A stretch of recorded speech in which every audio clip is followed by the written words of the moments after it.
All right, what's going on, guys? Welcome to Horsepower for a Living. This is going to be our first podcast in the series, if you will.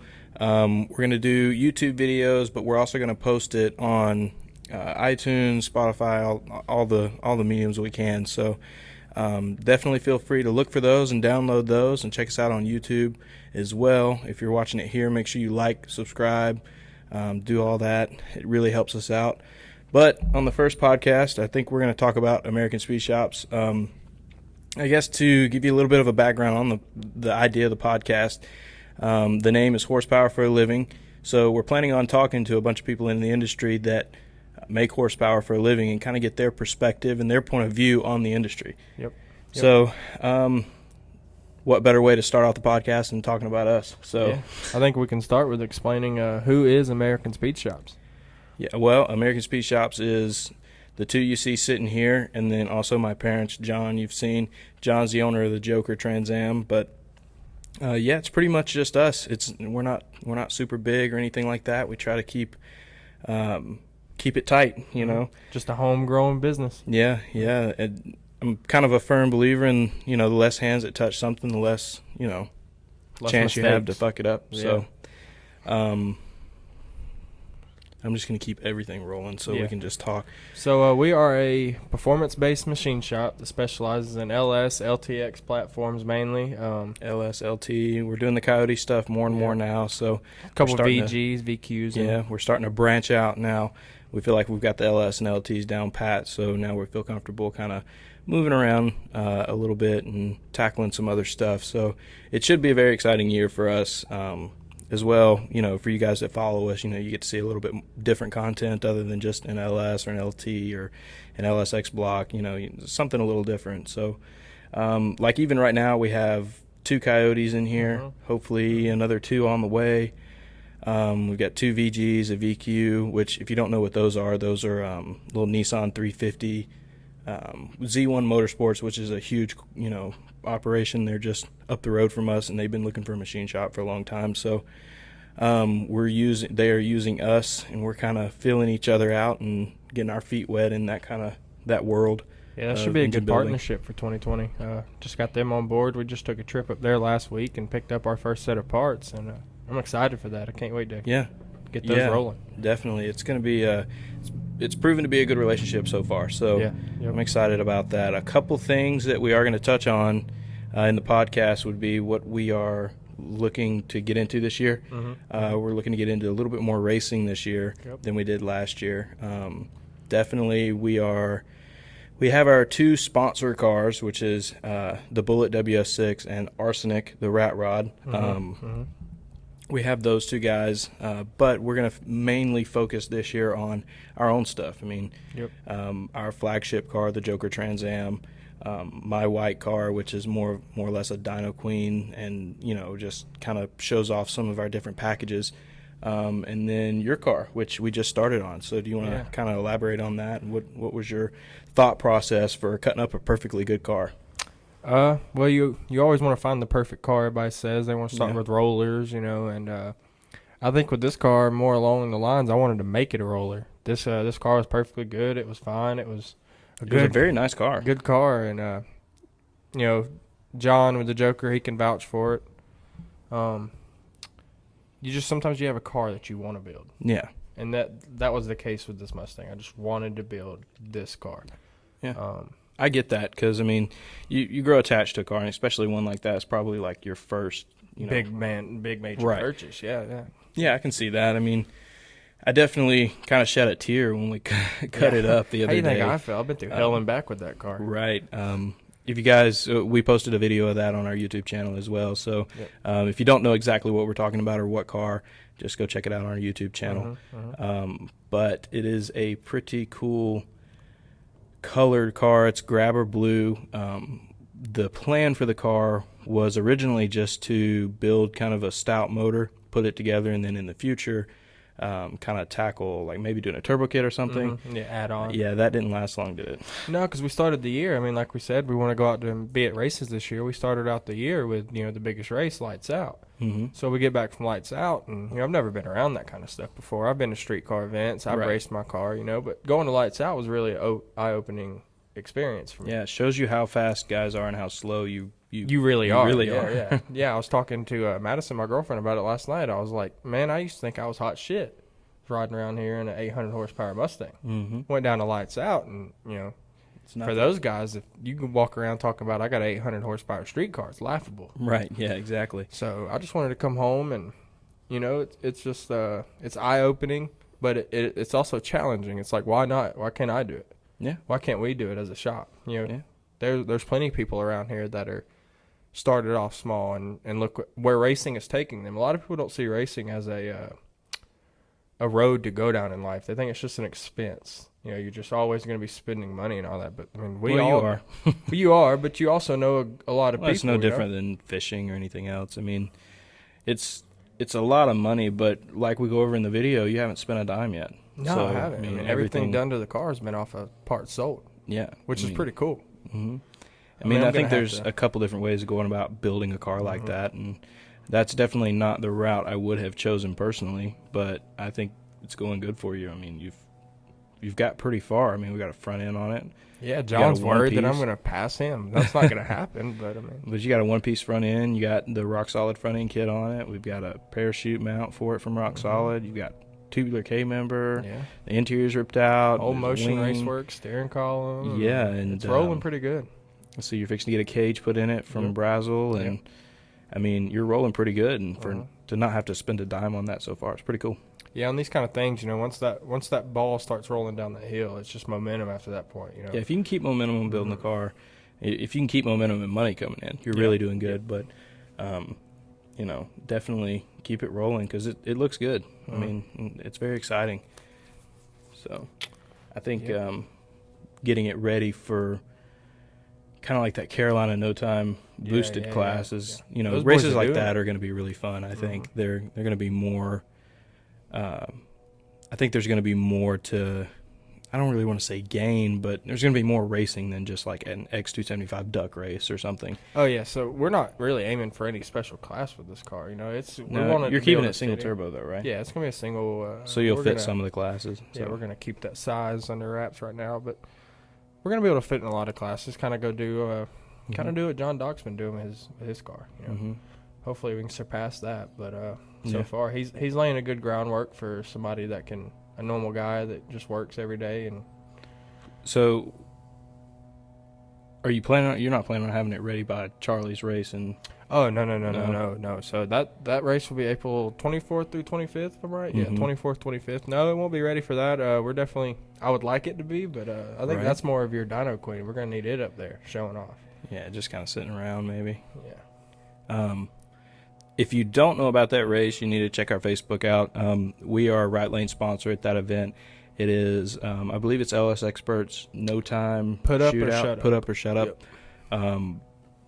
T-shirts are on sale now too, so there's a lot going on around that race. A lot of big names are kind of starting to drop their names in the hat and purchase tech tickets and stuff like that. So it's really exciting. I mean, not only the guy that's putting it on, Charlie, over at LS Experts, he has his car, which is a very fast car.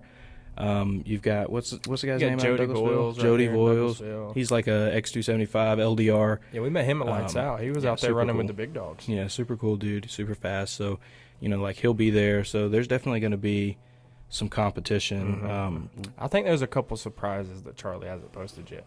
I have a gut feeling that there's going to be a couple cars that show up that is not going to be posted on Facebook. I mean, it is a no-time event. They take that stuff serious, and there's good money behind it. Oh, yeah. I mean, there's no telling who's going to show up. But as of right now, I think it started off as a $4,000 pot, and we're all the way up to $7,500 just for that class. So if you have a no-time car, definitely bring it up and see what you're made of. It should be a good event, and so far it seems like there's going to be a really big turnout. So yeah, we're trying to save that class, and I think so far since the event has came up on the schedule, I think a lot of interest has been piqued by it, and I think it was very good of Charlie to step up and fill that void and get a race going. Yeah. So between that race and a couple other races we have planned for the rest of the year, I think it'll be a good year for us as far as racing. Some other things that we've kind of implemented this year that weren't around last year is our website. Yeah. We launched a website about a month ago with a lot of our engine packages, a lot of the parts we use, the brands we use, as well as like hats, T-shirts, and gear, stuff like that for American Speed Shops. We are working on a lot more designs from women's to men's to kids. So all kind of stuff is coming out, and you can kind of follow all that on our website. So definitely this podcast is going to be nothing but a shameless plug for American Speed Shops. Yeah, but this one especially. But definitely check our website out. It's a very nice, well put together website, so that's exciting. Obviously, the YouTube channel we kind of started that at the end of the year last year and bringing it over into this year with some momentum. So it's turning out really good. I think we have more fabrication videos than we do anything else. No, not quite more, but we have done a couple. We have like a series called Fake It Till You Make It Fab Shop, which is where we've cut some stuff off, and like we mounted the front end on John's car, and we did a turbo pipe, kind of finished up a turbo kit for it. Yours, we cut the front end off, did the front end. We still have a video to upload about mounting the front end on that one too. So between that and all the engine machining, and like I think our most popular video is probably tearing down Juan's motor, which is like 1,000 horsepower. Yep. I think it's 1,000 horsepower teardown or something like that. You gotta look it up. 1,000 horsepower. One of the first videos. Yeah, it's a really good video. So videos like that about building engines or disassembly, what to look for. We're gonna go over a lot this year as far as just machining and engine knowledge and equations and stuff like that could possibly help you guys at home. That's kind of the goal with the channel, as well as to kind of get us out a little bit more this year. As far as social media goes. Yeah, because there's a lot more. There's a lot more that goes into building engines than people think, and sometimes there's not a lot of people. I mean, it's time consuming, but taking that time to make those videos and show the whoever's watching at home, whether it's 10 o'clock and you're just bored sitting in bed looking up videos, or you actually need to look something up for informational purposes. That was one of the reasons you started it. And there's a lot of things that are hard to Google and hard to trust, like main housing bore and what the cam tunnel size should be and what bearings you should use for what and this and that. I mean, it can get, and this is such an opinion based industry, I think. Yeah. So to have somebody that can say, you have this end of the spectrum and that end of the spectrum, and anything in the middle goes, and not just one set way that'll scare you to death if you don't have the tools or whatever to do something, or even just educating you on bringing an engine to a machine shop and not getting totally screwed. Yeah, there's a bunch of that going around. There's a lot of that goes around. Basically all of the Coyote stuff that we have in the shop come from somebody screwing somebody. So LS stuff too, but I don't really want to get into the negatives here on the first podcast. But no, we're going to keep it about American Speed Shops. Yeah, definitely, and I'll harp on it a little bit here too. Make sure you know who you're taking your motor to, and you trust them, and they have a good reputation, and they work with really nice shops, or they work with really nice brands, and they're constantly putting themselves out there on social media platforms, to not per se just to toot their own horn, but that they know they're good enough to throw it out there, and I mean that's definitely a big deal. So just make sure you know about who you're taking your stuff to. It's no different than everything else in life. You just want to make sure you're surrounding yourself with the right people around you and have the right people in your corner. And that's no different with engine building. Whenever you're going to try to find someone, you can tell a lot about who they use product wise. Will tell you a lot. That's how you and I met, where you were looking for an engine builder, and I'm sure you went through a couple. I personally haven't looked for an engine builder, so I can't really speak to that. I remembered I got one person that recommended another builder, and it wasn't who we think it was. It was the dirt car builder. Oh yeah. So the local guy. So I called him. And he straight up just blew me off. Really? He's got a lot of work, but he does like dirt track stuff. Well, a lot of dirt track stuff. I think they heard the kid in me, on the phone, and was like, "Oh, he's not serious." So, you took the time before, even thinking about working here. You took the time, and for 2 hours one night, we sat down here from 11 o'clock till about 1 in the morning, just talking. Yeah, just talking about which way you wanted to go with it, and that kind of led to you working here too. You really wanted to kind of understand exactly what was going on, and you weren't really excited about where you were at. I walked out of here that night confident. Yeah. And that's the number one thing. Whenever you're about to place something that holds so much value and so much money, into someone else's hands, you want to feel confident. You don't want to be iffy. No, you want to make sure you walk into a nice place that you're if you're going to spend, like to me, if I'm spending $10,000, at a place to have an engine built, I want to make sure that the place is clean, the machines are clean and running, that stuff doesn't look like it's just piled up on a machine that hasn't ran in 10 years. Yeah. Or, that customer stuff is bagged and tagged and everything's organized. And you'd be surprised how many machine shops you walk in and you're just like old kicking school stuff around. Yeah, like old school machine shops are like that, man. Like greasy, nasty. How do you build a 2,000 horsepower motor? You don't. Stuff just, but that, that's how it was started. I think that like your 2,000 horsepower stuff back in the day, those were First on a different off, nobody level. was making 2,000 horsepower. There were a lot of people making back in the day, but you had to have a lot of money. No. So like your guy, like we were saying with the machine shops and stuff, make sure it's super clean. And sorry, we're having kind of a camera issue there. So if you heard us cut out and cut back in, just bear with us this first time. But I just like to make sure everything's clean, bagged and tagged, because if I was walking in going to spend $10,000, $20,000, $30,000, $40,000 on a motor, I would kind of expect that. So I always want to make sure things are clean and, That was one of the first things that caught my eye walking in this place was the organization. Yeah, nice clean floors, everything put up where it's supposed to be, and it's just important, It's little things. Yeah, and I think that, some of the guys that we'll talk to in this industry too on this podcast hopefully will tell you the same thing, like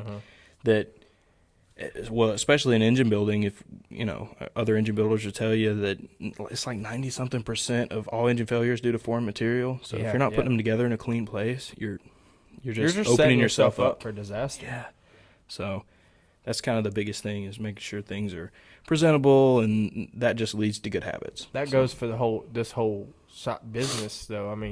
You can run a machine, you can go to school for it, but like you always say, if you're not taught how to set it up and setting yourself up to machine correct.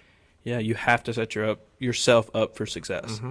So it doesn't matter, any machining processes, it's all in setup. 95% of the time, the time we spend in a machine is done setting up. Yeah, it's not the actual machine running. It's typically in the setup, make sure everything's nice and square and flat and clean and ready to go. So making sure you got the right cutters in the the surfacer, things like that. People don't think about it. They're just like, chuck it up and cut it. No, you can't. No. Well, and a lot of people, they like to, like my biggest pet peeve, I guess, in a machine shop would be people bitching about the price. Yeah. And we're very competitive with our pricing. Don't get me wrong, but I'm not saying we're the cheapest either. I'm saying we're competitive. But we don't want to be the cheapest. No, I don't want to be. If you don't want to use the cheapest. No. So what a lot of people don't understand are like perishable items for a machine shop. Cutters, oil, filters, rags, not even shop supplies, but just stuff that goes, tooling. Yeah. Like we retooled to do Coyotes and VGs, and it cost us $4,000 just to retool, and luckily we had most of the tooling. Yeah. So, it's things like that people don't take into account. Yeah. That's just like having the right dial bore gauges. Yeah, it's like the old timers. They don't want a torque plate put in there. No, we never torque plated anything. Well, yeah, you really should. Well, have you checked the cylinder distortion? Yeah, you really should. Well, I don't want to pay the extra $200. Well, you're renting that $800 torque plate, that $600 torque plate, whichever one you have from whoever you have. We use BHJ. We don't have any BHJ. We have a lot of BHJ stuff. We have a lot of BHJ stuff, but our torque plates, one was made at Sam, and the other one is ICT. Yeah. ICT makes some good stuff. Yeah, their torque plate's a little short, actually. Yeah, we need to send that back. Nah, we don't send it back. We'll just get some spacers and make sure that the thread engagement's all going to be the same. That way it torques properly. That is definitely something that you have to account for in this industry. ICT, if you're listening, you want to send us another torque plate, I'm looking at a Coyote head right now. Feel free to. And that torque plate's a little shorter than that head, just eyeballing it. Well, yeah. Well, we ran some studs down and noticed that the threads were above the height of the torque plate. So, but stuff like that a lot of people don't understand that goes into it, that you are having to pay for. That the time spent on parts too. That's another thing. Handling customers too, phone calls and estimates But if you're gonna call here every day, you gotta remember, man, other companies are having to ship the parts to us. Yeah, a lot of it's out of our control. That's why we tell people 2 weeks upon parts arrival, and we typically knock it out inside of a week. But 2 weeks gives us plenty of cushion. That way, we're not rushing to put a motor together or set a cylinder head together. especially in the performance side of things. You want to make sure you want to take your time, make sure everything's nice, clean, well thought out, and well put together. But yeah, parts and stuff are probably the biggest headache. Yeah, for real. Yeah, I mean, there's something that's totally out of our control. That most of the time you pay up front for parts and you wait with your hand outside just until they give it to you. I'm waiting for parts right now, and it's yeah. Same with tooling. I mean, we were waiting 3 months on tooling from Sonnen. I mean, it's just something that and then got it. It's just part of it, and it was wrong. It was wrong. Yeah. They actually they stepped it up since they were wrong the first time and made us Luckily, wait so they long. did fix it in 3 weeks. So we got it back a lot quicker, yeah. which was nice of them. That was good to know. But it was like why didn't we get it that fast the first time? Yeah, but we understand how that works. But there's a lot of people that call up here that don't understand that. Yeah. Well, I look at the camera and notice that neither one of us are sporting anything American Speed Shops, and that really bugs me. We're sporting John Dock, LS Experts, and we're talking about American Carhartt, and we're talking about us. So we definitely need to step our game up as far as that. Luckily, if there's any apparel companies out there that want to just you guys have help some us suggestions. out, We're using Teespring. We just started today. Hopefully, that'll kind of take our apparel game to the next level, we or want whatever you want to call sweatpants it. made, So hoodies, long sleeves, all of it. But it looks like we're gonna have to go on AmericanSpeedShops.com and order some stuff. Yeah. Don't forget about AmericanSpeedShops.com. Plug. So we talked a little about my car. I want to talk about your car. Mm-hmm. We've determined a name, right? It's gonna be Maryland, right? Maryland, for Marilyn Monroe. It's so pretty, and it's a little heavy. Marilyn Monroe. Actually, my fiance helped pick that name. Yeah. She really likes that name too, and it's a white car and true WS6, right? Yeah. No, that one's not a true WS6. My first one was. Your first one was. Okay, yeah, that's not a true WS6 car. That's a Formula with a WS6 hood. Of course, there's really no difference when you're putting a different transmission and a different motor in it. Yeah, it don't even have the same. It's right. got a 408 in it. Yeah, so we actually built 2 motors when we first started this place to kind of keep on hand and keep on shelf for kind of quick turnaround times. Luckily, we haven't been able to catch up since. But we built a 416, so that was an LS3 6.2 liter block straight from GM. We did our stroker kit. It's actually one of our most common packages now. Yeah, you can pick up that package where? On the website. For $6,800 out the door, ready to go into your door. So, but we built that, and then we built an iron 408. Now, we had people to you really sell the 416 fast, and we sold it within 2 hours of posting it, and it took us a year before I finally said, let's just put that 408 in my car, because it just wouldn't sell, because someone wanted a different combination, or everybody wants the aluminum 6.0s. God dang it! That's twice I've hit that microphone. It's all good. Growing pains of learning how to podcast. Yeah. Hey, it's our first one. So it's just like a truck block. I think it's a LQ9. We did a 408 cubic inch stroker kit, if you will, in it. So it's bored 30 over 6/125 rod, 4-inch crank, and I mean just very generic. It's K1 crank and rod, Wiseco pistons. It was before we built any relationships with the people that we work with now. That was just straight up Brian Tooley special. Yeah, and Brian Tooley big time. And it's got a set of hand-me-down trick flow 255s off of the Joker when it was a single turbo car, and it started pulling rocker threads, and we just kind of went a different route, set them off the side. Too much power. So we fixed those. We did a cam, and we did a Super Vic 4500 flange with an AccuFab throttle body, top mount, 4500 flange throttle body as well. And it made a little over 600 to the tire. I mean, it's a nice little car. It is going through a 6-speed, so keep that in mind as well. It's by no means the baddest one out there, but it gets down pretty good. It's fun. It's it's naturally aspirated. Runs on pump gas, nothing 600 crazy. horsepower for NA motor. That's to the tire too. That is kind of representing what we can do for you at American Speed Shops. Yeah, and I mean, if you want to spend a little bit more money too, we can definitely get more out of it. Raise it, a lot more out of it. Like you said, that's basic, generic stuff, man. Yeah, I mean, off-the-shelf stuff, so you can do it that way as well. I mean, it literally the main focus of that was to get it together and make it look as nice and as clean and as presentable as possible. The car's got a fresh paint job. All the interior is very nice with the exception of the driver's seat, which will get fixed. It's a built transmission. The motor has been painted just like a car, 3 coats of base, 3 coats of clear. The intake has, it's very well done. Yeah, it's We've nice. relocated a lot of the wiring. We are running a Holley Terminator X kit on it now. So we eliminated the stock ECU and harness, and I also moved a lot of just kind of relocated a lot of the wiring for the body control harness and stuff like that, and the fuse block is dropped down. So it's all hidden. I mean, it's very nice. I like the car a lot. The main purpose of that was just to kind of show you could do stuff on a budget. Yeah. And, it definitely draws a lot of attention. Yeah, I mean, I think it may be one of the favorite cars, said that is his favorite car here. Yeah, I mean, there's plenty of stuff on social media and YouTube about it. So I want to talk about that 416 that you just mentioned. That ended up being Chris's motor, right? Whose? Chris Ablin's? No. Okay. No, we did a 427 for him. His was number what out of American Speed, out the door as American Speed shops? He was, shoot, I don't know. I mean, he was inside the first 10. Yeah. He was definitely a single-digit motor.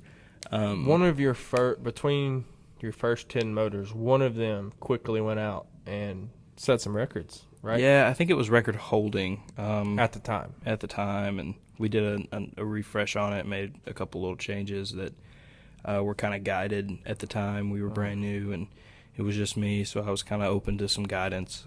Still open to guidance now. I'm not saying I'm hard-headed or anything, but I do, have a certain way of doing things and certain parts we use. But we were open to some guidance then, and it went out and it did great. I mean, it was a great car. Half-mile car, too. That's a half-mile car. And that motor was putting power down at its full potential for half a mile. 14 seconds, yeah. I mean, that's 14-second, wide open throttle. 200, what, like 20, right? No, I think it was like, I think it was in the teens. Okay. It's been a while since I've looked at it, though, so it's been a long time. It was a nice car. It was an LS Express car. It was kind of like their half-mile car, their staple half-mile car. We don't have a whole lot of half-mile combinations out there aside from, like, Cody Maupin, who I think is getting away from it. A lot of guys are getting away from it. Yeah, it's turning into some quarter-mile events. Yeah, I think everybody's realizing that, it's very hard on engines, very hard on everything to hold something wide open for. I mean, if that thing's going that fast, doing a 14-second pull, I mean, imagine something 170 miles an hour. Yeah. It's, 14, 15, 16, 17, 20 seconds. I mean, that's a long time to stay in something. Yeah, definitely. And conditions are never perfect, and you're spinning and you're not, and you're bouncing, and there's a lot going on. Not to mention when you get down the other end and you're running 180 miles an hour and you pull a chute, all the oil goes to the front of the pan. Yep. And they're just street cars, and they don't have the proper provisions a lot of the time to make sure that everything's safe. So I think everyone's just let's roll over to some quarter mile, maybe some eighth mile, and just kind of see how we like that. Also, it's a little safer. So, but I do know that we're a big, I wouldn't say big sponsor, but we try to sponsor whenever we can. Speed Addicts, Drew's Speed Addicts. That is a badass event. They take half-mile racing. They kind of dumb it down just a little bit, shorten it up just a little bit, and take it to a track.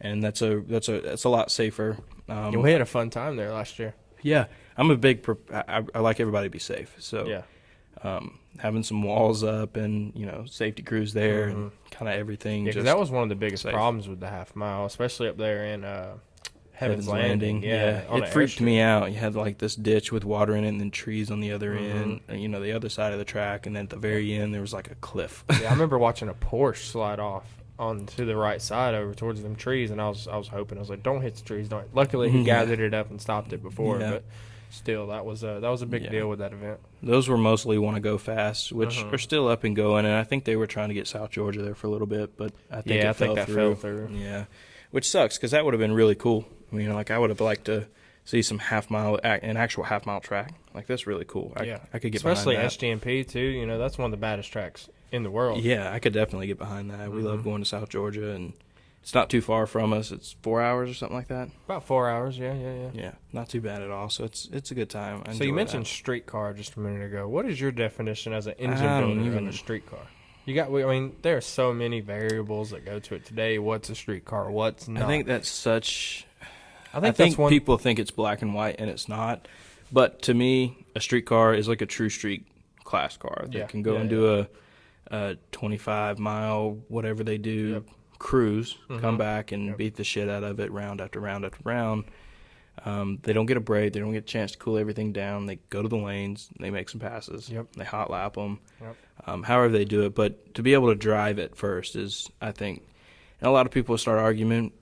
They'll start the argument where, well, the drag week guys, they make 4,000 horsepower. That's a different level. Yeah, that's not really. We're not talking about a street car. That car is not built as a street car. It's the fastest platform you could possibly think of and pay for, made to drive on the street. Yeah, this is not a street car that you want to make as fast as possible, but still drive it on the street. Totally different thing. So I get that question a lot. That's one thing I kind of wanted, whoever's watching this, wherever you are, if you want to go in the comments, tell us what a street car is, because there are so many people nowadays that have different opinions on it. Some people, street cars, a 1,500 horsepower twin turbo Trans Am that'll drive to Whataburger. Yeah. Some people, street cars, a 600 horsepower NA. That's it. That's right. That's it. So I want to know what the viewers at home. What is a street car? Leave that in the comment section below, and we might talk about it again in another video or podcast. Yeah, I'd like to and kind of give us some ideas of what we need to talk about. And if you're interested on talking with us on the podcast, yeah, we're definitely looking for people to come on and talk to, pick brains, build relationships. Yeah, we have another shop owner coming on next week. Yeah. So we're going to try to do one every week, whether it's just Chris and I kind of doing some shop talk or some bitching and moaning about what happened this week, or we have other shop owners coming in and like I said, getting their opinions and point of view on the industry. I'm excited for this one coming on. Go. Yeah. So all right. I'm very excited for the guy we got coming on here next week.